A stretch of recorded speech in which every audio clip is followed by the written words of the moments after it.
खुलुमबाय आं रिंकु मनि नार्जारी बड'लेण्ड इंखं टेलिभिजननि स्टुडिअ'निफ्राय फोसावनो सिगांदों मोनसे गोजोनथाव खौरां। बड'लेण्ड इंखं टेलिभिजनआ बानजायनो लादों अल इन्डिया लेभेलनि मोसानाय बादायलायनाय बड'लेण्ड डान्स मास्टार सिजन 1।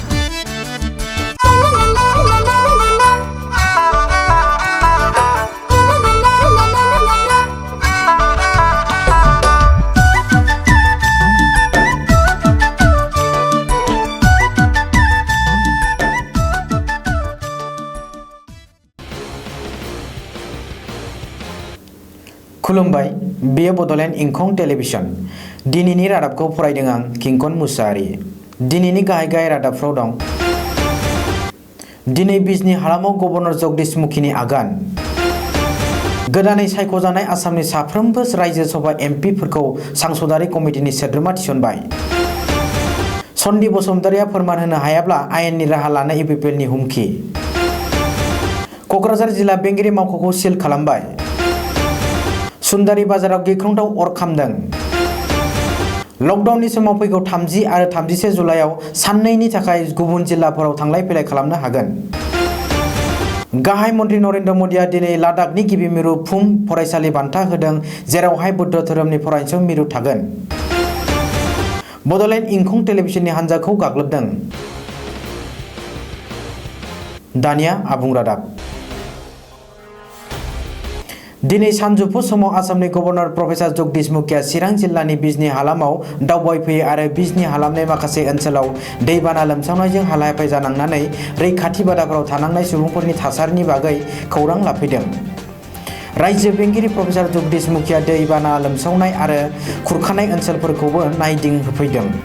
रैखाथि बादाफोराव थानाय दुखुथिया सुबुंफोरा अनसुंथाइ होनाय आरो जानाय लोंनाया मोनगोन ना मोनाखै बेफोर उदिस लादों आरो सोरखारि बिबानगिरिफोरखौ थि रोखोमै राहा लानो बिथोन होदों होननानै मिथिनो मोननाय जादों। रायजो सभानि मासिगिरि वेंकैया नायडुआ गोदानै सायख'जानाय सा 61 रायजो सभानि सोद्रोमाफोरनो कमिटि राननानै होबाय। गुबुन गुबुन कमिटिनि सोद्रोमा महरै मासि मोननो हादों आसामनि 3 रायजो सभानि सोद्रोमाफोराबो।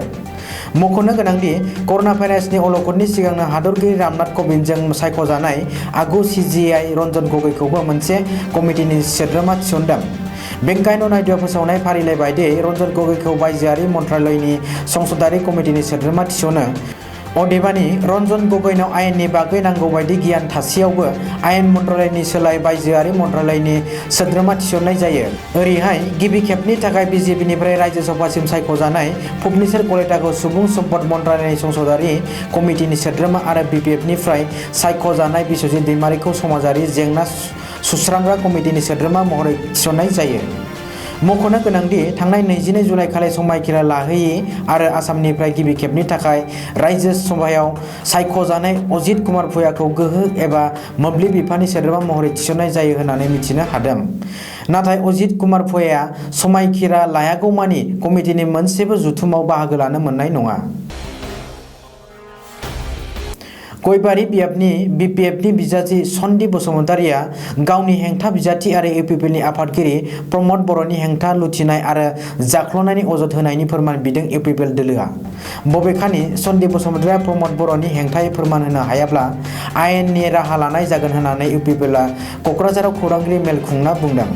मख'नो गोनांदि प्रमद बर'आ गुबुन गुबुन लुथिनाय आरो जाख्ल'नाय जाथायफोरजों लोब्बा दं। बिटिसिआव जाख्ल'नायनि बागै नायबिजिरोब्ला प्रमद बर'नि सायाव नायबिजिरनांगौ होननानै गयबारि बिपिएफनि बिजाथि सन्दीप बसुमतारिया दाबि दैखांदोंमोन। नाथाय सन्दीप बसुमतारिनि बे बानबुंथिया नंखाय आरो बिथा गैया होननानै इउपिपिएलआ खौरांगिरि मेलाव बुंदों।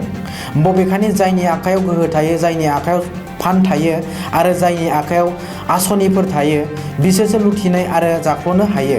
नाथाय बेबायदि जाख्ल'नायजों लोब्बा थानो प्रमद बर'नि आखायाव ना गोहो दं, ना फान्ड दं, ना आसनि दं होननानैबो इउपिपिएलनि स्पक्सपार्सनआ खौरांगिरि मेलाव बुंदों। क'क्राझार जिल्ला बेंगिरि मावख'खौ साननैनि थाखाय दिनै सिल खालामबाय। सासे स्टाफ मावफारि आरो सासे सिकिउरिटि गार्डनि देहायाव कभिड-19 पजिटिभ मोननायनि उनावनो दिनै क'क्राझार जिल्ला बेंगिरिनि मावख'खौ साननैनि थाखाय सिल खालामनाय जायो।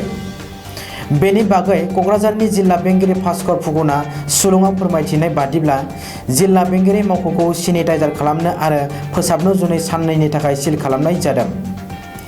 सार्किट हाउसनिफ्राय सेनिटाइजार खालामनाय आरो फोसाबनायनि खामानिखौ जागायनाय जागोन।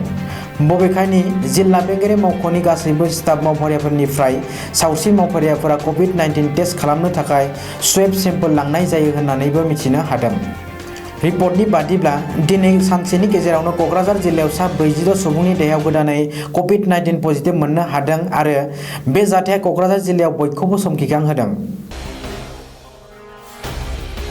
चिरां जिल्लानि काजलगाव महकुमानि बेन्दोङाव थानाय सुन्दरी बाजाराव गिख्रंथाव अर खामदों। बे अर खामनाय जाथाया थांनाय हरनि 11 रिंगायाव जादों। मिथिनो मोननाय बादिब्ला बे अर खामनाया बाजाराव थानाय गंसे पक'रि गलानिफ्राय खामजेन्दोंमोन। बेनि उनावनो बे अरा साखाथियाव थानाय गुबुन गंनैसो गलाफोराव नांहैयो। बबेखानि बे अर खामनाय जाथायाव गोबांथार रांनि खहा जानायनि खौरां मोननो हादों, नाथाय बे जाथायाव रावनिबो जखम जानायनि बागै मिथिनो मोननाय जायाखै।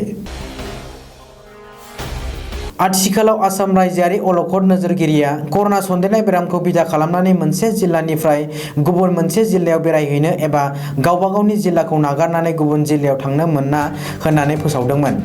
नाथाय बेनि गेजेरावनो बे लकडाउनखौ फैगौ 30 आरो 31 जुलाइआव साननैनि थाखाय गुरुं खालामफिननानै होनाय जादों। गावबा गावनि जिल्लानि अनगायैबो गुबुन जिल्लाफोराव थांलाय फैलाय खालामनो हागोन। बेनि उनाव सिगांनि बायदिनो गोख्रों जाफिनगोन।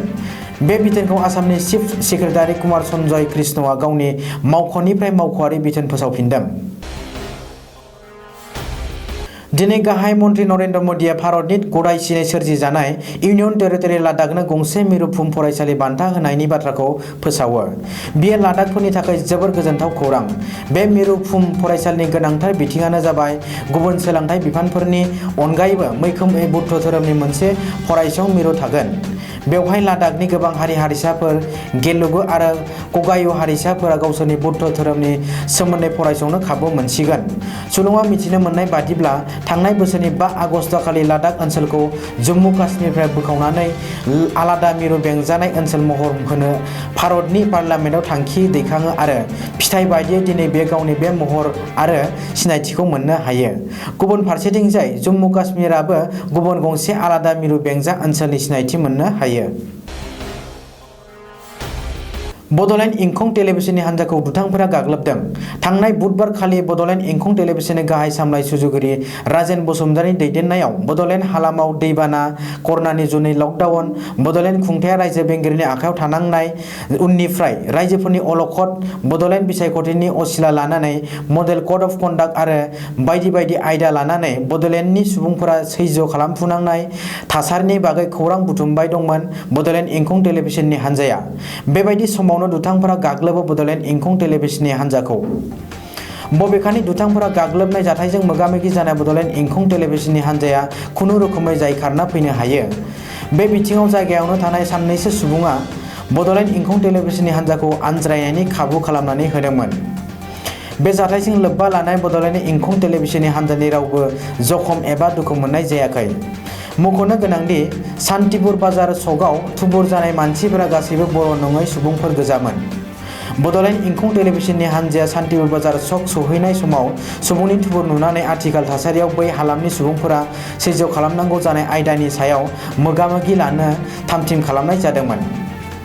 बर' नङै सुबुंब्लाबो बर' राव रायज्लायनो गोरों सानै सेंग्राया मोगा-मोगि होनो नागिरनायावनो सानै सुबुङा गुबुन फारसेथिंनिफ्राय फैनानै हेंथा होफैयो आरो सिगि-सग' खालामनानै मोगा-मोगि बन्द' खालामनो थिनो, नङाब्ला केमेरा, गारि आरो लाइ-लथर बुख्रुबनायनि हुमखि होयो आरो मोगा-मोगि होनो नागिरग्रा सेंग्रा सानैखौ नाज्रिदहोयो। बर' रावनि टेलिभिजनआ बे गामियाव जायगा गैया आरो बुंनानै बे जायगायाव बर' मानसिनि दागिरि गैया बुंबाय थायो। बड'लेण्ड इंखं टेलिभिजननि गाहाय सुजुगिरिया बुजायनो नाजादोंमोन बिसोरखौ जे खौरांगिरिफोरनि थाखाय हारि सिनायथि थाया। खौरांगिरिफ्रा जेब्लाबो रायजोनि जानानैनो खौरां फोसावनो बागै खौरांथिलियाव आगान खोख्लैयो। आन्दाज बायदि बड'लेण्ड इंखं टेलिभिजननि हान्जाखौ गाग्लोबनाय हान्जाया नब सर'निया दैदेननाय गण सुरक्षा पार्टीनि सापर्टारफोर। दिनैनि रादाबा एसेनोसै। गोजोन्थों।